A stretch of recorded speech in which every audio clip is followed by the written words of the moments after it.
అప్పుల బాధలు వెంటాడుతున్నాయా? అయితే 6 JVR వారి జాతిరత్నాలు ధరించండి. అందరూ అనుకున్నదే జరిగింది. బీఆర్ఎస్ ఎమ్మెల్సీ కల్వకుంట్ల కవిత ఎప్పుడైతే హరీష్ రావు మీద, సంతోష్ రావు మీద ఆరోపణలు చేశారో కేసీఆర్ సీరియస్గా తీసుకున్నారు. ఇక ఏ క్షణమైనా ఆమెను పార్టీ నుంచి సస్పెండ్ చేస్తారు అన్న చర్చ, ప్రచారం బలంగా జరిగింది. అనుకున్నట్టుగానే పార్టీ ఆమెను సస్పెండ్ చేసింది. ఆ లెటర్లో ఏముందో ఒక్కసారి మీకు చదివినిపిస్తాను, తర్వాత డిస్కషన్లోకి వెళ్దాం. పార్టీ ఎమ్మెల్సీ శ్రీమతి కల్వకుంట్ల కవిత ఇటీవలి కాలంలో ప్రవర్తిస్తున్న తీరుతెన్నులు, కొనసాగిస్తున్న పార్టీ వ్యతిరేక కార్యకలాపాలు బీఆర్ఎస్ పార్టీకి నష్టం కలిగించే రీతిలో ఉన్నందున పార్టీ అధిష్టానం ఈ విషయాన్ని తీవ్రంగా పరిగణిస్తోంది. పార్టీ అధ్యక్షులు కె చంద్రశేఖరరావు గారు శ్రీమతి కె కవితను తక్షణం పార్టీ నుంచి సస్పెండ్ చేస్తూ నిర్ణయం తీసుకున్నారు. ఇది లెటరు. చాలా స్పష్టంగా సస్పెండ్ చేస్తున్నట్టుగా ప్రకటించిన పరిస్థితుంది. సో ఇప్పుడు ఈ సస్పెండ్ చేయడానికి ఇంతకాలం వెయిట్ చేయడానికి కారణం కనిపిస్తుంది. కవిత భవిష్యత్ ఏ విధంగా ఉండబోతుంది, దాని ప్రభావం బీఆర్ఎస్ పార్టీ మీద ఏ విధంగా ఉండబోతుంది, దీని గురించి మనం డిస్కస్ చేద్దాం. అనలిస్ట్ కట్టా కార్తిక్ మనతో ఉన్నారు. కార్తిక్ గారు నమస్తే. కార్తిక్ గారు, సస్పెండ్ని మీరు ఊహించిందేనా? ఎస్, అందరూ ఊహించిందే. చాలా కాలంగా చర్చ కొనసాగుతోంది. కాకపోతే ఎక్కడ అంటే కవిత ముందు పార్టీ నుంచి రాజీనామా చేసి వెళ్ళిపోవటమా, ఏదో ఆమెను పార్టీ సస్పెండ్ చేయటం అన్న కాడ ఒక మీమాంస కొనసాగుతోంది. ఇన్నాళ్ళు బీఆర్ఎస్ పార్టీ భావిస్తూ వచ్చింది ఏంటంటే పొమ్మని లేక పొగబెడితే తానే వెళ్ళిపోవాలి, మనం సస్పెండ్ చేసామన్న పేరు వద్దు అనేది బీఆర్ఎస్ పార్టీ భావించింది. కవిత కూడా వాళ్ళు సస్పెండ్ చేస్తే తన సానుభూతి వస్తుందని కవిత ఆలోచించారు. నిజానికి ఇద్దరి మధ్య ఎప్పుడో గ్యాప్ వచ్చేసింది. బీఆర్ఎస్ పార్టీకి కల్వకుంట్ల కవితకి మధ్య ఎప్పుడో గ్యాప్ వచ్చేసింది. అంటే ఒక రకంగా చెప్పాలంటే చాలా కాలంగా కవిత ఇండివిజువల్గా తెలంగాణ జాగృతి తరఫున కార్యక్రమాలు చేసుకుంటూ ఉన్నారు. తను బీఆర్ఎస్ కండువా కప్పుకోవడం కానీ, బీఆర్ఎస్ జెండా పట్టుకోవడం కానీ ఈ మధ్య కాలంలో ఎప్పుడో నువ్వు చూడు కావాలంటే లేదు. బీఆర్ఎస్ పార్టీ కూడా ఆమె మీద అడపాదడపా కామెంట్ చేస్తూనే ఉన్నారు. మన జగదీష్ రెడ్డి మాజీ మంత్రి చేసిన కామెంట్స్, దాని మీద కవిత రియాక్షన్ అన్ని కొనసాగిస్తూ ఉన్నారు. కవిత అయితే ఈ కొన్నాళ్ళుగా కేసీఆర్ మంచివాడే కానీ కేసీఆర్ పక్కన దెయ్యాలు ఉన్నాయి, నేను కేసీఆర్కి రాసిన లెటర్ ఎవరో లీక్ చేశారు, గ్రీక్ వీరుడు అంటూ వాళ్ళ బ్రదర్ను ఉద్దేశించి మాట్లాడటం, నాకు సంబంధించిన వాళ్ళ ఫోన్ ట్యాపింగ్ చేశారని కేటీఆర్ని ఉద్దేశించి మాట్లాడటం, తర్వాత నా చుట్టూ కేటీఆర్ తన మనసును పెట్టుకొని ఇన్ఫర్మేషన్ తెప్పించుకుంటున్నాడని మాట్లాడటం, నిన్నైతే ఏకంగా పేర్లు తీసి మొన్నటిదాకా ఇండైరెక్ట్గా మాట్లాడిన కల్వకుంట్ల కవిత నేను ఏకంగా హరీష్ రావు పేరు, సంతోష్ రావు పేరు తీసి ఇలా కేసీఆర్ మీద సిబిఐ ఎంక్వైరీ పట్టడానికి కారణం వీళ్ళిద్దరు, వీళ్ళు అవినీతి చేశారు, కేసీఆర్కి ఏం తెలియదు. అంటే ఒక విషయం ఇక్కడ అంటే కేసీఆర్ ప్రభుత్వంలో బీఆర్ఎస్ గవర్నమెంట్ కాళేశ్వరం స్కామ్ జరిగింది అని తను ఒప్పుకుంది. కాకపోతే అది హరీష్ రావు, సంతోష్ రావు చేశారు, కేసీఆర్ సంబంధం లేదని చెప్పింది. అంటే బీఆర్ఎస్ గవర్నమెంట్కి అంత చెడ్డ పేరు. ఇప్పుడు ఒకసారి జరిగింది అన్న తర్వాత అంతిమంగా ఎవరు చూస్తారు? ఆనాటి గులాబీ అంటే ఆ పార్టీకి అధినేత ముఖ్యమంత్రి కేసీఆరే బాధ్యత వహించాలి. ముఖ్యమంత్రి తెలియకుండా జరిగింది అంటే ఎవరు నమ్ముతారు? అవును, ఆయన ప్రభుత్వానికి అధినేత, పార్టీకి అధినేత. అతను కంట్రోలింగ్ లేకుండా అయితే పార్టీ నడవదు, ప్రభుత్వం నడవదు కదా. ఒకవేళ డమ్మీ ముఖ్యమంత్రి అని కల్వకుంట్ల కవిత చెప్పదలుచుకున్నారా? హరీష్ రావు కేసీఆర్కి తెలియకుండా స్కామ్ చేశాడు అంటే ముఖ్యమంత్రి డమ్మీ అయిపోయినట్టే కదా. అదన్నా చెప్పాలి, ఇదన్నా చెప్పాలి. కానీ కల్వకుంట్ల కవిత వ్యాఖ్యలు పార్టీకి పూర్తిగా నష్టం కలిగించాయి. కేసీఆర్ ప్రభుత్వంలో కాళేశ్వరం స్కామ్ జరిగిందని నిర్ధారణకు వచ్చే వ్యాఖ్యలు ఆమె చేశారు. ఎవరు చేశారంటే మొత్తం జరిగినట్టే చెప్తుంది. జరిగినట్టే కదా. హరీష్ రావు, సంతోష్ రావు చేశారంటే ఎవరు ప్రభుత్వంలో చేశారు? బీఆర్ఎస్ ప్రభుత్వంలో చేశారు. అప్పుడు ముఖ్యమంత్రి ఎవరు ఉన్నారు? కేసీఆర్ ఉన్నారు. అంటే కేసీఆర్ ప్రభుత్వంలో స్కామ్ జరిగిందని ఒప్పుకున్నట్టే కదా. కాబట్టి కేసీఆర్ ని మహానుభావుడిగా చెప్తా ఉంది, కేసీఆర్ ఒక గొప్ప లీడర్ గా చెప్తా ఉంది, కేసీఆర్ని ప్రశంసిస్తుంది. కేసీఆర్ చుట్టుపక్కల ఉన్న వాళ్ళే ప్రస్తావన ఎక్కువ తీసుకొస్తుంది. అంటే దీని అర్థం ఎలా చూడాలి? అంటే ఆమె తెలంగాణ వాదాన్ని ఓన్ చేసుకోవడానికి ప్రయత్నం చేస్తూ తెలంగాణ వాదానికి ఒక బ్రాండ్గా కేసీఆర్ ఉంటారు కాబట్టి కేసీఆర్ని ఓన్ చేసుకుంటుంది. కాకపోతే తను ఎవరిని విలన్ చేస్తుంది? హరీష్ రావు, సంతోష్ రావు, కేటీఆర్, ఈ చుట్టూ కేసీఆర్ చుట్టూ ఉన్నటువంటి వ్యక్తులు ఎవరుతున్నారు వీళ్ళని టార్గెట్ చేయదలుచుకుంది. వీళ్ళ వల్ల కేసీఆర్ తప్పుతో పట్టాడు, వీళ్ళ వల్ల కేసీఆర్కి మరకలు అంటాయి, వీళ్ళ వల్ల బీఆర్ఎస్ పార్టీ ఓడిపోయింది, వీళ్ళు చెడ్డవాళ్ళు, కేసీఆర్ మంచివాడు. కాబట్టి కేసీఆర్ నినాదమైన తెలంగాణ వాదాన్ని వీళ్ళ అవసరాల కోసం మార్చేశారు కాబట్టి ఆ తెలంగాణ వాదాన్ని నేను పట్టుకుంటా. రెండోది వీళ్ళు బహుజన వాదాన్ని తొక్కేశారు కాబట్టి ఆ బహుజన వాదాన్ని నేను పట్టుకుంటా. తెలంగాణ వాదాన్ని, బహుజన వాదాన్ని కలిపి నేను మళ్ళా కొత్తగా రాజకీయ ప్రవేశం, ఇప్పుడు కొత్తగా తెలంగాణ రాజ్యాధికార సంస్థ ఏదో కొత్త పార్టీ టీఆర్ఎస్ పేరు వచ్చేలా ఏదో ప్లాన్ చేసుకుంటున్నారు అనేది వినికిడి. కానీ నినాదం అయితే సరే పేర్లు అటు ఇటు తేడా ఉండొచ్చు, కానీ నినాదం అయితే తెలంగాణ వాదం, బహుజన వాదం. అంటే బీసీలకి 42% రిజర్వేషన్ కావాలని గత కొన్నాళ్ళుగా చేస్తున్నటువంటి ఫైట్ మనం చూస్తున్నాం కదా. సో దాన్ని ఓన్ చేసుకునేటువంటి ప్రయత్నం చేస్తుంది. ప్రధానంగా తెలంగాణ వాదులకు న్యాయం జరగాలి, తెలంగాణ అభివృద్ధి జరగాలి, తెలంగాణ అనేటువంటిది మళ్ళీ ఆంధ్ర పెత్తందారి చేతిలోకి, వేరే వాళ్ళ చేతిలోకి వెళ్ళిపోతుంది కాబట్టి మళ్ళీ తెలంగాణని పరిరక్షించుకోవాలి, తెలంగాణ ఉద్యమకారులకు గౌరవం దక్కాలి ఒక నినాదం.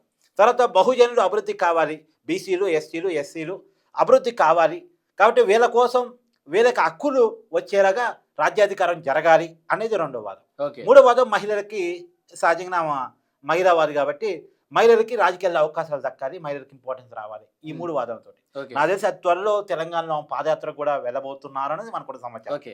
అయితే ఆమె అంతా రెడీ చేసుకున్నారు. ఉమ్, పార్టీ పేరు, ఆమె ఏ వ్యూహంతో వెళ్ళాలి ఉమ్, అనేది ఆమె సిద్ధం చేసుకున్నారు. ఓకే. కాకపోతే waiting for party suspense okay. అది అఫీషియల్ గా ఆ రోజు కోసం వెయిట్ చేశారు, రానే వచ్చింది. వచ్చింది ఈ డెసిషన్ కోసం నిన్న వ్యాఖ్యలు కూడా చేసి ఉండొచ్చు మోస్ట్లీ. అంటే ఏదో కాడ తెగే కాడి రాగారు కదా. అంటే నిన్న సందర్భం ఉంది, మొన్న అర్ధరాత్రి వరకు, ఆదివారం అర్ధరాత్రి వరకు తెలంగాణ అసెంబ్లీ జరిగి సిబిఐ ఎంక్వైరీకి కాళేశ్వరం ప్రాజెక్టు మీద రాష్ట్ర ప్రభుత్వం డెసిషన్ తీసుకోవడం జరిగింది. కాబట్టి సిబిఐ ఎంక్వైరీ పడితే ఆటోమేటిక్గా కేసీఆర్ పేరు దాంట్లోకి వస్తుంది కదా. ఫస్ట్ టైం కేసీఆర్ మీద సిబిఐ ఎంక్వైరీ నడవటం, కాబట్టి ఈ టైంలో తను స్పందించినట్టు ఉంటుంది. అదే క్రమంలో పార్టీ తను ఎవరైతే తన శత్రువు అనుకున్నారో వాళ్ళని టార్గెట్ చేసినట్టు ఉంటుంది.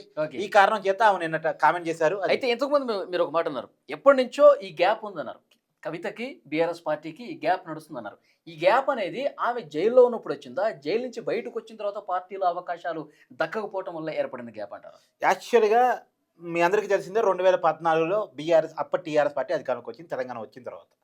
అప్పుడు ఆమె ఎంపీ అయిన తర్వాత కేటీఆర్ ఎమ్మెల్యే రాష్ట్ర మంత్రి అయ్యారు, హరీష్ రావు ఎమ్మెల్యే రాష్ట్ర మంత్రి అయ్యారు. వీళ్ళంతా రాష్ట్రంలో చక్రం తిప్పుతున్నారు. తను ఒక ఎంపీగానే మిగిలిపోయానని తనకు అనిపించింది. నాకున్న సమాచారం మేరకు చాలా మంది మాట్లాడుకునే మాట. అంటే ఎంపీ అంటే రాష్ట్రంలో మంత్రి గారుగా, ఎంపీ అంటే కేంద్రంలో మంత్రి కావాలి. కేంద్రంలో వాళ్ళ ప్రభుత్వం లేదు కదా, ఎన్డీఏ అధికారంలోకి వచ్చింది. ఎన్డీఏ కూటమిలో టీఆర్ఎస్ భాగస్వామ్య పక్షం కాదు.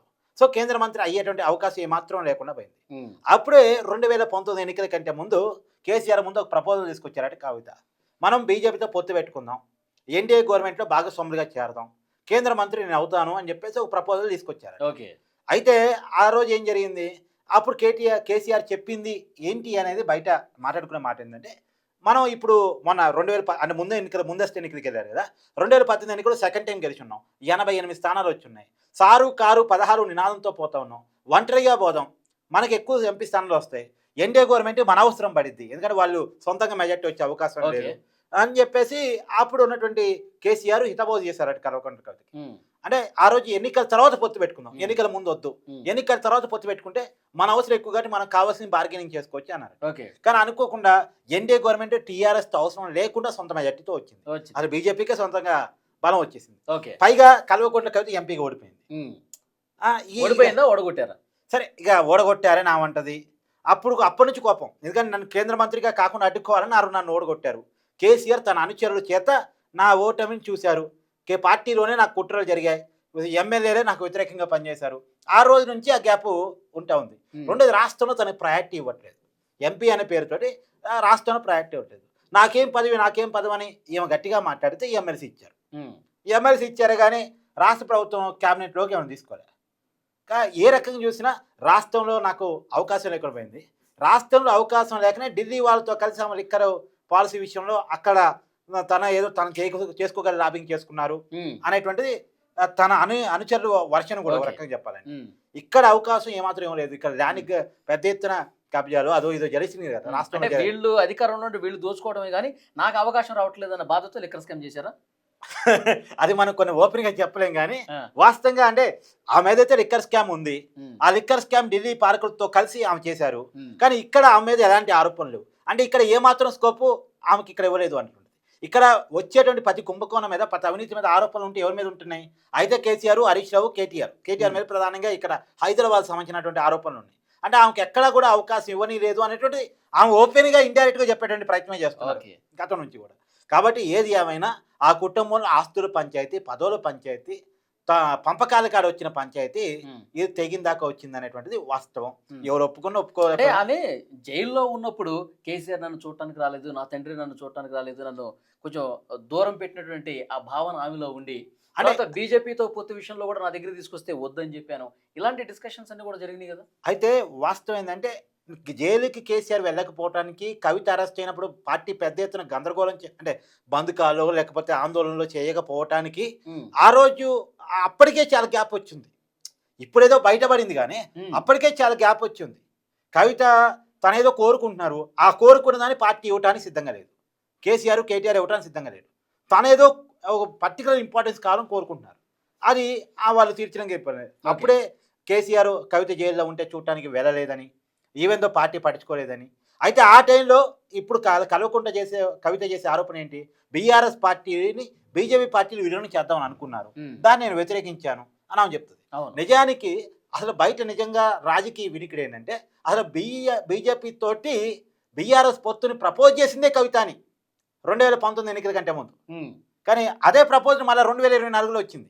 2019 పొత్తు, ఇప్పుడేమో విలీనం కదా. ఈ విలీనం ప్రస్తావన వస్తే నేను వద్దన్నానని చెప్పాను. విలీనం అనే చర్చ నాకు తెలిసే ఏమీ లేదు కదా, అలా క్రియేట్ చేశారేమో.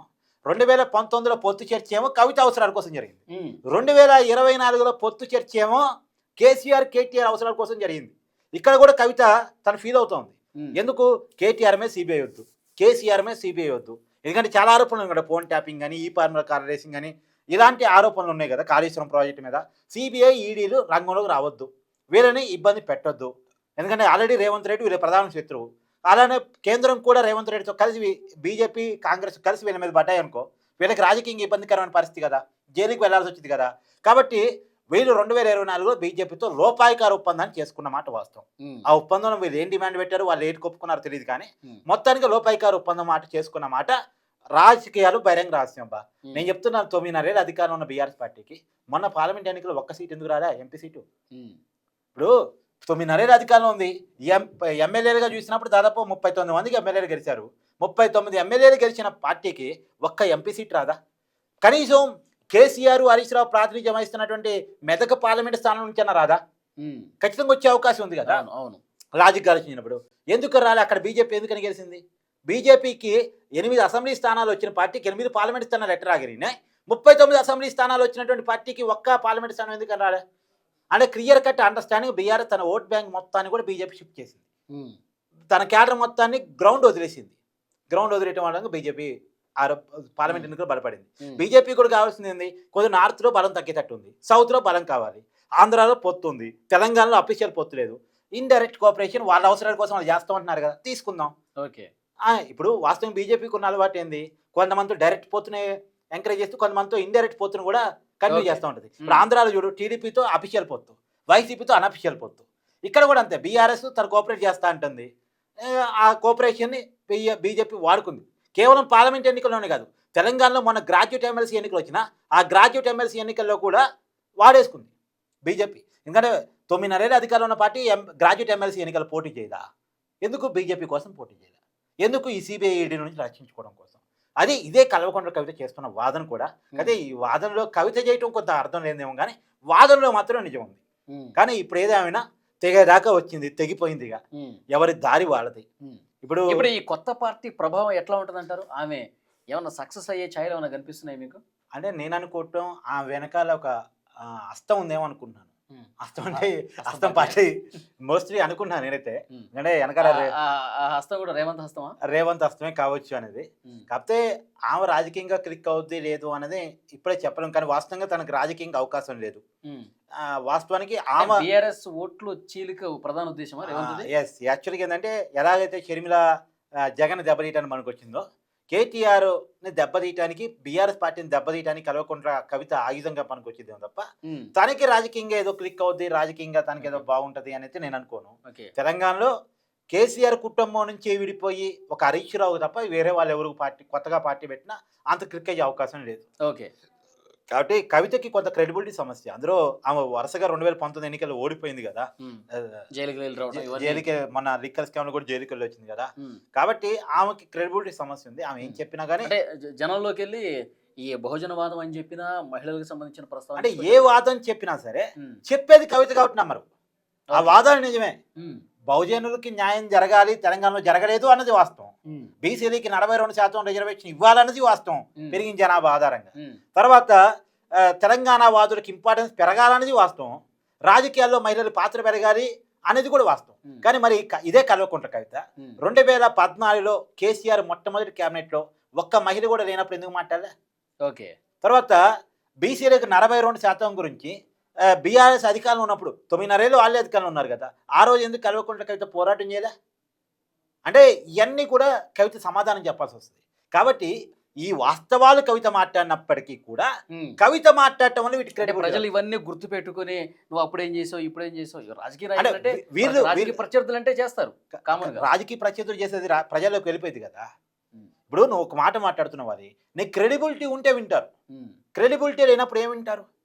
కల్వకుంట్ల కవిత ప్రత్యక్ష తెలంగాణ రాజకీయాలు కొంత దూరంగా ఉంటున్నారు చాలా కాలంగా, ఉమ్. అంటే జనాలతో కనెక్టివిటీకి దూరంగా ఉంటున్నారు. ఓకే. తెలంగాణ ఉద్యమం అప్పుడు వేరు, కానీ తర్వాత కాలంలో కొంత జనాలకి కనెక్టివిటీ తగ్గింది. ఉమ్. ఇప్పుడు ఆవిడ వచ్చి జనాల దగ్గర ఏ అదే ప్రయత్నం ఇప్పుడు చేస్తారు? కవిత అభిమానులు కావచ్చు, జాగృతి పార్టీ కార్యకర్తలు కావచ్చు, ఒక మాట చెప్తా ఉంటారు, ఏదన్నా కవిత అనుకుంటే సాధించే వరకు వదిలిపెట్టదు, కొంచెం మొండి పట్టుదల, కేసీఆర్ ఉన్నటువంటి ఆ స్వభావం ఈమెకి అబ్బింది అని చెప్పి ఆయన ఆమె అభిమానులు ఒకటి చెప్తూ మాత్రం ఉంటారు. వాస్తవం, నువ్వు చెప్తారు. చెప్పింది ఉమ్, మొండి పట్టుదల ఉన్న మాట వాస్తవం. ఉమ్, ఆ మొండి పట్టుదలతో కొంత సుదీర్ఘకాలం రాజకీయాలు చేస్తే మళ్ళా క్రెడిబిలిటీని సంపాదించుకునే అవకాశం ఖచ్చితంగా ఉంటుంది. yes. కానీ ఈ రోజుకి ఈ రోజు తనకేదో అవకాశం ఉందైతే నేను అనుకోను. ఉమ్, తను కేసీఆర్ని కాకపోవచ్చు కానీ కేటీఆర్ని, హరీష్ రావుని, ఈ బీఆర్ఎస్ పార్టీని డ్యామేజ్ చేయడానికి మనకు వచ్చింది తప్ప ఓకే. తనకి పొలిటికల్గా ఏదో ఇంపార్టెన్స్ ఇప్పటికీ ప్రస్తుతం అయితే నేను అనుకోను. ఉమ్, కానీ కొంతకాలం వెయిట్ చేస్తే మాత్రం ఓకే. తన మాటలకి వ్యాలిటీ అవకాశం ఉంది. Yeah, thank you very much Karthik గారు. Thank you.